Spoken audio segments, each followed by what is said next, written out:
Beberapa hari jelang hari pencoblosan, Lembaga Survei Poltreking Indonesia merilis hasil survei elektabilitas ketiga pasangan calon presiden dan calon wakil presiden yang bersaing di Pilpres 2024 di Provinsi Jawa Timur. Kenapa Jawa Timur? Karena Jawa Timur dinilai menjadi daerah yang punya potensial kunci untuk mendulang suara.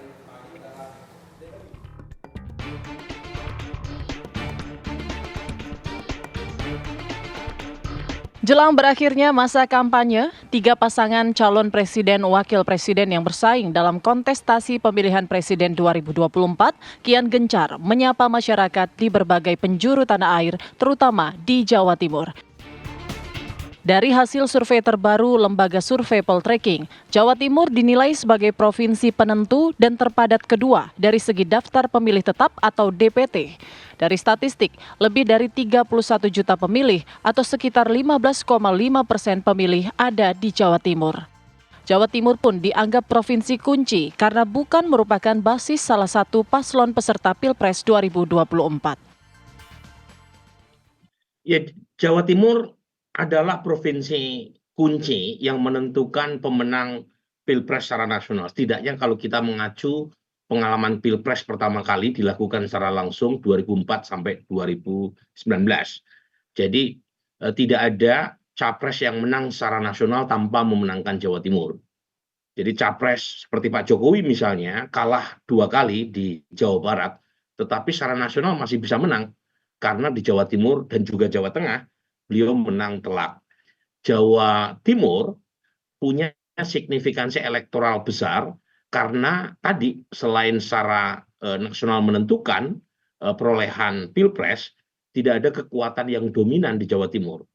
Jadi kalau kita lihat hasil pemilu selama ini diperebutkan antara PDI Perjuangan dengan PKB, tetapi secara umum tidak ada yang dominan. Buktinya survei indikator yang dilakukan pertengahan Januari, dua partai yang selama ini unggul di Jawa Timur dengan kisaran yang sangat tipis, itu mulai di-challenge oleh kehadiran Gerindra.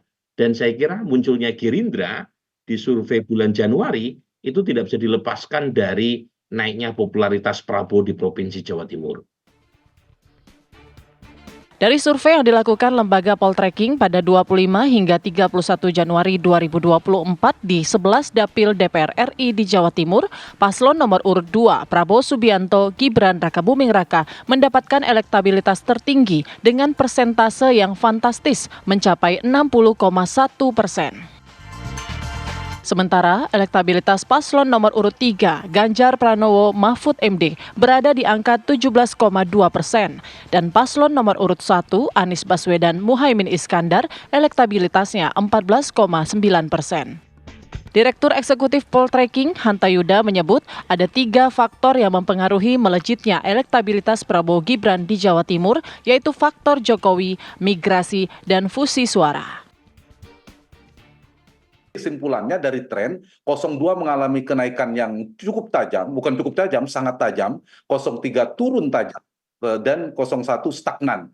Apa penyebabnya? Ini paling penting, saya mengisahkan dalam survei kami tadi, 3 faktor. Faktor Jokowi, migrasi, dan fusi. Faktor Jokowi itu yang menyebabkan, paling tidak kita lihat setelah bulan September, sebelumnya Prabowo di angka 40-an%, tapi begitu cawapresnya ditetapkan adalah Mas Gibran, dan itu adalah Jokowi Junior, putranya Pak Jokowi, maka ada perubahan yang signifikan. Faktornya menyebabkan faktor kedua, migrasi. Apa yang migrasi? Pemilih Mas Ganjar, itu eksodus, migrasi besar-besaran ke Prabowo Gibran.